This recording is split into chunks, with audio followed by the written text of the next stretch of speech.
White House. Joining me now, the man himself, Florida Senator Marco Rubio. Senator, I see the smiles. That smile tells me you're not going to give me the answer that I want. I'm wasting my time, right? Yeah. No, well, first of all, thanks for having me back, Sean. It's not time yet. You know, it's very funny to me. I actually was trying to rack my brain. I haven't had time to Google this yet, but I don't remember many people asking Barack Obama that question. Do you? No, I don't. But again, look, I think it's an interesting question. As I said, I'm a U.S. Senator now. I'm focused on this job. I'll have a decision to make at the end of the year. But your point is well taken. I certainly would line up my resume against his at this stage in his career, having served in state government. It's not a full-time job, but I did serve in state government, Speaker of the House, Majority Leader, Majority Whip there. I actually served 2 years on a local government as well. So. But as I said, we think our Republican Party, by and large, has a number of people, including many who don't want to run for president, that are much more qualified to hold that office than the man who's there now. Yeah, well, and I would add you to the list. There is a slight little conflict of interest, though. I mean, you and Jeb Bush are very, very close. Would it impact your decision if he ran, and what are your thoughts about him running? Well, you're right about the fact that we've worked together for many years. I'm a big admirer of his. I think he'd be a formidable candidate and a strong one.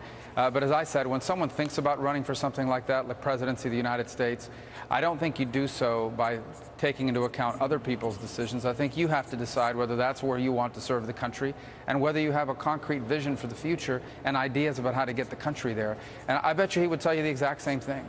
Yeah, you know, it was interesting in the comments that you made. It was kind of unique and a little bit refreshing to me. You said that if you decide to run, you're all in. You don't go with the plan B, oh, I'll also run for the Senate at the same time. Yeah, I don't think the decision one makes is I want to be in office, and if that's the presidency, great, and if not, then I'll keep what I have.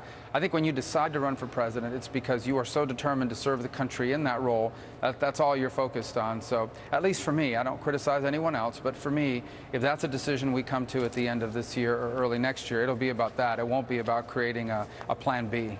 You know, one of the things that I've been really interested about is the fact that the top 10 states for growth and opportunity by 500 CEOs in the country, they're all red state governors. You know, it's your state of Florida second. Texas is number one. You got Ohio, John Kasich. You got Scott Walker State. You got Louisiana. Louisiana and Wisconsin in particular have made huge leaps since they've elected conservative governors. I've been a little disappointed in this sense that in Washington, Republicans have not rallied around a consensus-inspiring agenda. For example, balancing the budget, an alternative to Obamacare, energy, school choice, securing the borders. Those 5 things. Why is there no consensus plan? Well, that's a good question. I think part of it is because we haven't had enough public figures that are actually running about what we're going to do. I think it's pretty clear what we're against, and the things that we're against are bad things that we need to stop from happening. But I also think it's important for us to outline this is what we will do if you put us in charge of government. And primarily that means positioning this country to have another American century. That's not where we're headed right now. America's becoming a more difficult place to innovate, a more difficult place to invest. Having a big education system that the Democrats want to keep pouring money into that's failing our students from K through 12 all the way to universities. We've become an unfriendly climate, and a growing number of companies don't want to invest here and create jobs here because it's more expensive to do it here because of regulations and taxes and anti-business rhetoric from government. So these are the sorts of things that Republicans have to go to people and say, we recognize that you're hurting and you're insecure. It's clear after the last 6 years that big government doesn't solve it and, in fact, makes it worse. Here's what we would do instead. What would be your top 5 agenda items? And I'm not trying to put you on the spot, but I have mine, and I'm just curious what yours are. Well, I think we have a number of things we have to accomplish. I think first and foremost is to keep our country safe. And as I've said repeatedly, the best way to ensure that our military will never have to go to war is to have a military that could win any war. So I think for federal government purposes, its number one obligation is to keep our country safe. And that means to have an unquestioned advantage over anybody else when it comes to national security. Number 2, I think we've got to grow our economy. It has to grow much faster and more robustly than it's doing now. And of course, that entails having a higher education system that actually capacitates people to go to work, teaches them skills that actually will allow them to get a job. It means making America the best place in the world to invest. It means making America the best country in the world to innovate.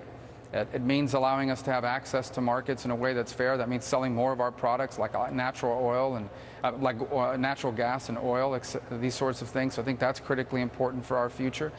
You touched on a moment ago about immigration. I know it's a controversial issue, but as part of that, as a sovereign country, we have a right to enforce our laws. We don't have a mechanism to do that. And I think our legal immigration system needs to be changed so that it's merit-based, based on economic realities, not simply the old, outdated system we have now, which is only about family reunification. Those are important concepts, and they're interrelated, by the way. How much time, and I guess there's some internal debate, I don't like the fact that we're being lied to. I feel like we've been lied to and manipulated on Benghazi, lied to about rogue agents in Cincinnati as it relates to the IRS, intimidating, harassing, and trying to silence opposition voices. I feel like Americans were lied to about keeping their plan, their doctor, and saving money. How much of an issue is that for you that, we're not being told the truth on a regular basis now by our own government? Well, just as an issue of character, it's a big deal, because if you've got leaders that are willing to mislead the public, it tells you a lot about where they want to take our country. But here's what's more telling to me. And as you see this in the left in general and in this administration in specific, they view the country as children, and that they have the medicine that we need to take to make us better, even if we don't like it. And so even if they have to lie to us about what we're taking, even if they have to lie to us about how it would work, they're going to make us do it because they know what's right for us better than we know what's right for us. And so on issue after issue, whether it's the impact of Obamacare or even on foreign policy issues, they won't level with the American people, because if they did, they could never gain our support. And the health care law is a perfect example of it. If you had told Americans that you were going to disrupt the entire health care industry in exchange for what we've seen happen in return, they would never take it up. There are more people worse off after Obamacare than there are better off. That's not something they would ever admit to when they were proposing this, because if we knew the truth, it would never have even passed the Democratic Congress. All right. Good to see you, Senator. Appreciate you being with us as always. Thank you.